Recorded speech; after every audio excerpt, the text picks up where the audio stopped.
நல்ல விஷயம் என்ன பட் எனக்கு போறக்கிற வாய்ப்பு படங்கள் வேலை நிறைய இருக்குங்க. இப்ப நான் வெளில போறேன் கூப்பிட வரைக்கும். Satyabama Institute of Science and Technology, Chennai and Sriperumbudur. மாமன் படம் மே 16 நேற்று ரிலீஸ் ஆச்சு. நேற்று ரிலீஸ் ஆனதுலேருந்து இன்னைக்கு வரைக்கும் படம் நல்ல ஒரு மக்கள் மத்தியில் நல்ல வரவேற்பு. நேற்று காலையில படத்துக்கான எதிர்பார்ப்பு ஒரு மக்கள் ஒரு கூட்டம் வந்துச்சு. நேற்று மத்தியானம் அப்படியே இன்க்ரீஸ் ஆச்சு. நேற்று ஈவினிங் வந்து மக்கள் கூட்டமா நல்லா கொண்டாடுறாங்க. என்ன நினைச்சு இந்த படத்தை எடுத்தோமோ நம்ம உறவு சார்ந்த படம் கண்டிப்பா நம்ம குடும்பத்துக்குள்ள ஒரு தவிர்க்க முடியாத ஒரு உறவுல தாய்மாமி உறவு இது சார்ந்து இந்த படம் இருந்தா கண்டிப்பா நம்ம மக்களுக்கு பிடிக்கும் அப்படின்னு நினைச்சு இந்த படத்தை எடுத்தோம். இந்த டைரக்டர் எடுத்தாங்க, புதுசாக எடுத்தாங்க. இன்னைக்கு இந்த படம் மக்கள் மத்தியில அப்படி ஒரு வரவேற்பு இருக்குது. முதல் பாதியில நல்லா சிரிச்சு நல்லா ரசிச்சு இந்த படத்தை என்ஜாய் பண்ணாங்க. இரண்டாவது பாதியில நிறைய எமோஷனல் எல்லாரும் கேட்குறப்ப நான் அழுதுட்டேன் கண்ட்ரோல் பண்ண முடியல. 4 இடத்த அழுதுட்டோம், 5 இடத்த அழுதுட்டோம். நேற்று சென்னையில ரோஹிணி செட்ல படம் விட்டு வெளில வந்தோடனே ஒவ்வொருத்தங்க வந்து ஒரு சிஸ்டர் வந்து அந்த குழந்தைய வந்து என் கையில கொடுத்து அந்த படத்துல எப்படி என் அக்காவுக்கு லேட்டா ஒரு குழந்தை பிறந்துச்சோ அதே மாதிரி என் குழந்தை வருஷத்துக்கு அப்புறம் தானே என் குழந்தை பிறந்துச்சுன்னு சொல்லி அந்த குழந்தைய உங்க கையில வச்சிருக்கேன் 2 நிமிஷம் அப்படின்னு சொல்லிச்சு. எனக்கு ஒரு மாதிரி ஆயிடுச்சு. அது இதுதானே என் கூட தம்பி, நீங்க எப்படி படத்துல அதே மாதிரி தான் இந்த தம்பி எனக்கு இவன் தானே என்ன எல்லாம் பாத்துக்கிட்டான்னு சொன்னாங்க. அங்கிருந்து இறங்கி கீழே வரப்ப ஒரு 4-5 லேடிஸ் எல்லாரும் உடையாந்து ஒரு மாதிரி எமோஷனல் அழுதாங்க. அதுதான் இது இந்த படத்தோட வெற்றின்னு நினைக்கிறேன். அதனாலதான் எல்லாரும் என்னை வந்து இந்த கதையை வந்து எழுதுங்களான்னு கேட்கறப்ப இந்த கதை எழுதல, எல்லாரும் வாழ்க்கையில இருந்து எடுத்தது அப்படின்னு சொல்லி எல்லாரும் லைஃப்ல இருக்கிறது. அதனாலதான் இந்த படம் இன்னைக்கு ரொம்ப கனெக்ட் ஆயிருச்சு. எங்களுக்கு என்னென்ன இது பெரியவங்க தாய்மார்கள் பெரியவங்க எல்லாத்துக்கும் பிடிக்கும்னு நினைச்சோம். ஆனா பசங்களுக்கு இந்த படம் பிடிச்சிருக்கு அப்படின்னு நினைச்சா எங்களுக்கு இந்த படத்துக்கு கூடுதல் ஒரு பெரிய மரியாதை. படிக்கிற பசங்க நிறைய பேர் இந்த இப்ப கூட பாருங்க இந்த கோயம்புத்தூருக்கு வந்திருக்கேன். இன்னைக்கு நம்ம இங்க தேட்டர்லயே பாருங்க எல்லா பசங்க பூரா ஒரு 20-25 வயசுக்கு மேல பசங்க எல்லாருமே அண்ணா அழுதுட்டோம் அப்படின்றாங்க. ஸோ டோட்டலா இந்த படம் எல்லாத்துக்கும் கனெக்ட் ஆயிருச்சு. இந்த படம் முடிஞ்சு வெளியில வர்றப்ப கண்டிப்பா நிறைய பேர்த்து அவங்க மிஸ் பண்ண உறவுகள் அத்தனை பேர்ட்டும் போன் பண்ணி பேசணும்னு தோணும். நிறைய மனஸ்தாபத்தை யாரும் சப்போஸ் பேசாம இருந்தா உடனே அவங்ககிட்டையும் பேசணும்னு தோணும். திருப்பி இந்த உறவுகள்லாம் ஒன்னா சந்திக்கணும்னு தோணும். இந்த படம் முழுமையா வெற்றி அடைஞ்சிருக்குன்னு நினைக்கிறேன். எல்லா ஊருமே தாய்மார்கள் வந்து பசங்க வந்து கொண்டாடுறாங்க. ஸோ அதை இன்னும் ஊக்குவிக்கிற விதமா தான் நான் அங்க வந்திருக்கேன். எல்லாத்தையும் நான் பார்த்துக்கிட்டு இருக்கேன். ஒரு ஊர்ல இன்னும் எல்லா தேட்டர்லையும் போயிட்டு நான் மக்களை நேரில் சந்திக்க இருக்கிறேன். இப்படி படங்கள் இன்னும் கூடுதலா எல்லாத்துக்கும் போய் சேரணும் அப்படின்னு நினைக்கிறேன். அதுக்கான வெற்றி கிடைச்சுன்னு நினைக்கிறேன். நன்றி.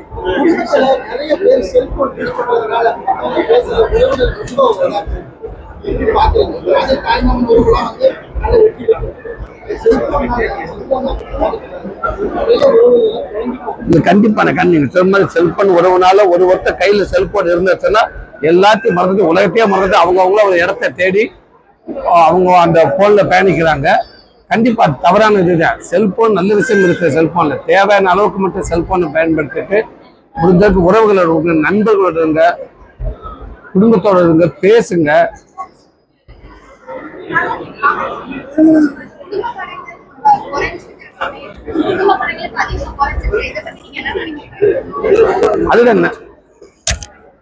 அதுல நிறைய படங்கள் வந்துகிட்டு இருக்குது. எல்லா விதத்திலையும் குட்டி பசங்கள்ல இருந்து எல்லா விதத்திலும் படங்கள் நிறைய வந்துகிட்டு இருக்குது. அப்படி இருக்கும் குடும்ப உறவுகள் படங்கள் கண்டிப்பா வருது. ரொம்ப ரேரா வருது. ரொம்ப ரேரா தான் வருது. ஒரு 2 வருஷத்துக்கு ஒரு தடவை அந்த மாதிரி தான் வருது. ஸோ அதனாலதான் அந்த குடும்ப உறவு சார்ந்த படங்கள் இந்த மாதிரி கதைகளை நான் இருந்தா இன்னும் பொருத்தமா இருக்கணும்னு என்னோட நினைப்பது, என்னோட ஆசையும் கூட. நான் அண்ணன் மக்கள் மத்திய நானும் ஒரு கூட்டு குடும்பத்தை சார்ந்தவன். இது எல்லாத்துக்கும் என்ன பிடிக்கும். 2வது இது ஒரு ஹீரோவா அப்படி இல்லாம இந்த கதை நாயகனா இந்த இன்பான்ற ஒரு தாய் மாமனா எல்லா வீட்டுக்குள்ளயும் ஒரு தெரிப்பு. அதனால நான் வந்து இன்னும் ஈஸியா கனெக்ட் ஆகும்னு நினைச்சேன். இந்த கதையை நான் தேர்ந்தெடுத்தேன். அது முழுமையாக சேர்ந்திருக்குன்னு நினைக்கிறேன்.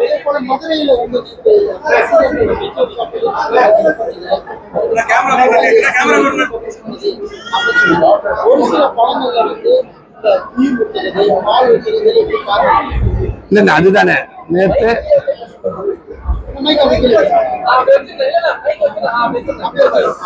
அதை நான் சொல்லியாச்சுன்னு நேற்று தம்பிகள் ரசிகர்கள் அப்படின்றதுல நேற்று பண்ணாங்க.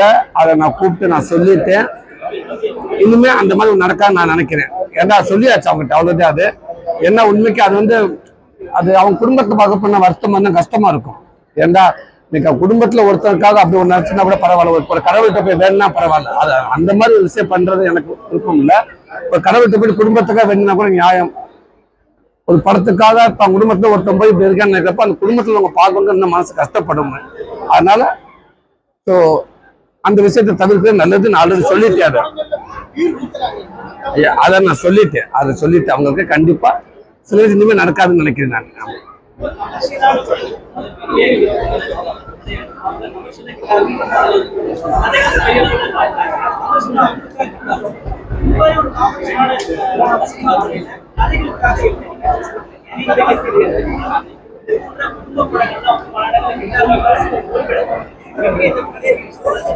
இல்ல எப்படி இந்த கதையில செலக்ட் பண்றேன்னு கேக்குறீங்க. எனக்கு எனக்கு எந்த கதையில எனக்கு நடிச்சா அது கரெக்டா இருக்கும்னு எனக்கு தோணும். எனக்கு அது தெரியுது, அவ்வளவுதான். அது மாதிரி அது எல்லாமே கரெக்டா அமைவான்னு தெரியல. ஆனா இப்ப வரைக்கும் எனக்கு அமைஞ்சிருக்க எல்லா படமும் எனக்கு கரெக்டா இருக்குது. அது நான் தான் இந்த படத்துக்கு பொருத்தமா இருக்கின்ற மாதிரி அமையுது. அதுவரை நானும் முடிஞ்சவங்க தேர்ந்தெடுக்கிறேன். ஆமா, இந்த இதுக்கு முன்னாடி என்னோட படங்கள் பார்த்திருப்பீங்க. ஒவ்வொரு படங்களும் ஒவ்வொரு ஸ்டைல்ல இருந்திருக்கும். ஸோ இப்போ ஒரு உறவு சார்ந்து நம்ம மண் சார்ந்து நம்ம குடும்பத்தால் படத்துல இருந்தால் எனக்கு சரியா இருக்கும். இந்த நேரத்துக்கு படம் எனக்கு தேவைன்னு தோணுச்சு. இப்போ ஒரு கதையை நம்ம சொல்லணும்னு தோணுச்சு. அதை நான் தேர்ந்தெடுத்துக்கு அதுக்கான பலனும் கிடைச்சிருக்கு.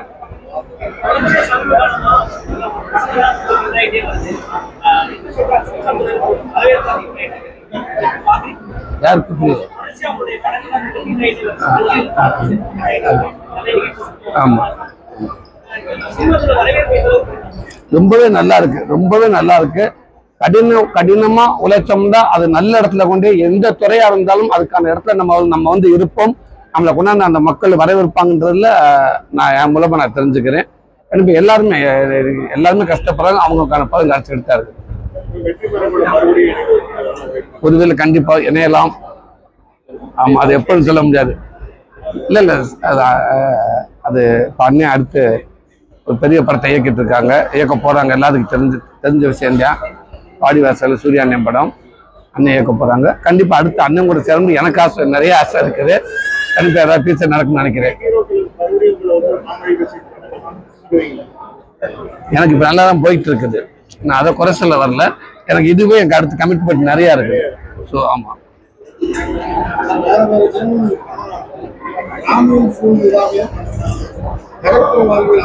அடுத்தடுத்த கதையில அப்படி கேட்டு வச்சிருக்கேன். கண்டிப்பா அதை எதிர்பார்க்கலாம். ஆமா, கண்டிப்பா நிறைய பேர் எனக்கு வாழ்த்து சொன்னாங்க. நிறைய பேர் பேசியிருக்காங்க. நண்பர்களும் எனக்கு எல்லாம் பேசிக்கிட்டு தான் இருக்காங்க. நீங்க வாங்கி கொடுத்தீங்கன்னா இப்ப போய் சாப்பிடல வாங்க. பட்ஜெட் தாங்க பரவாயில்லையா?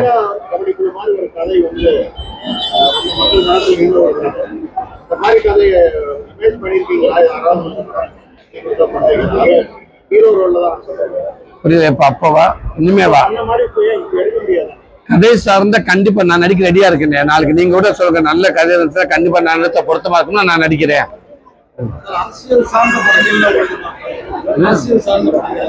புரியுதுங்க. இந்த அரசியல் சார்ந்த படம் பண்றப்ப அதுக்கு கேரக்டரா நான் கரெக்டா பொருத்தமா அவங்க விரும்பினான்னு நினைப்பேன். நம்ம அதுக்கு பொருத்தம் இல்ல. இப்போதைக்கு நமக்கு அதுக்கு அந்த அரசியல் சார்ந்த படத்துக்கு நான் பொருத்தமா இருப்பான்னு எனக்கு தெரியல.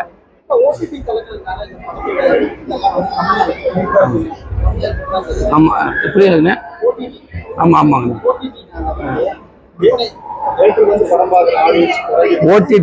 ஓடிடி கண்டிப்பா இன்னைக்கு அது ஒரு பெரிய முன்னேற்றத்துல போயிட்டு இருக்கு. ஆனா அதையும் தாண்டி தேட்டருக்கு வர ஜனங்கள் வந்துகிட்டு தான் இருக்காங்க.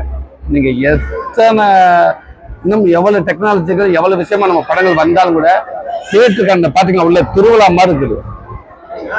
நேற்று நைட்ல இருந்து தேட்டருக்கு போய் இன்னைக்கு நிறைய தேட்டருக்கு போயிட்டு இருக்கேன். திருவிழா மாதிரி இருக்குது. தேட்டருக்கான ரெஸ்பான்ஸ் என்னைக்குமே குறையாதுங்க. நல்ல விஷயம் என்ன பண்றீங்க? எனக்கு போறக்கிற வாய்ப்பு, எனக்கு படங்கள் வேலை நிறைய இருக்குங்க. அதான் எனக்கு வேலை நிறைய இருக்கு இல்லைங்களா? எனக்கு வேலை இப்ப நான் வெளில போறேன், கூப்பிட வரைக்கும் உங்களுக்கு ஒர்க் இருக்கு. அந்த மாதிரி அங்கிட்ட ஒரு அண்ணன் கரெக்டா பண்ணி போயிட்டு இருக்காங்க. சூப்பரா போயிட்டு இருக்காங்க. நிறைய போட்டு எனக்கு வேலை நிறைய இருக்கு. நல்லா இருக்குங்க. சூப்பரா இருக்குது. கடவுள் புண்ணியத்துல எந்த ஒரு விஷயமா இருந்தாலும் மக்களுக்கு பிடிச்சாது அது இம்ப்ரூவ்மெண்ட் ஆகும். அப்படிதான் அம்மன்றது ஒரு ஹோட்டல் இன்னைக்கு எத்தனை பிரான்ச் இருக்குன்ற நான் போயிட்டு எத்தனை பிரான்ச் வேணா வச்சா மட்டும் ஓடிடாது. மக்கள் ரெஸ்பான்ஸ் மட்டும்தான் ஓடும். எப்படி மக்கள் ரெஸ்பான்ஸ் இருந்தா ஒரு 2 நாள் ஓட வேண்டிய படம் 50 நாள் ஓடுதோ, அதே மாதிரி ஒரு உணவகமா இருந்தாலும் மக்களுடைய அந்த ரெஸ்பான்ஸ் இருந்தா மட்டும்தான், மக்களுக்கு பிடிச்சா மட்டும்தான் அது என்ன கூடுதலாக உணவகங்கள் போயிட்டு இருக்கு. எனக்கு அப்படித்தான் இன்னைக்கு நிறைய உணவுகள் இருக்குன்னு அது காரணம் மக்களுடைய சப்போர்ட் தான். இப்ப கதை கேட்கறீங்களா? கதை கேட்டு தான் சொல்றீங்களா இல்ல வந்து ஒரு முக்கியமான டைரக்டர் கதை சொல்லும்போது அது இல்ல கதை கேட்கறது. கதை கேட்கறீங்க. எப்படி யாரா இருந்தாலும் கதை சொல்றாங்க, நம்மளும் கேட்கறோம். சரிங்க.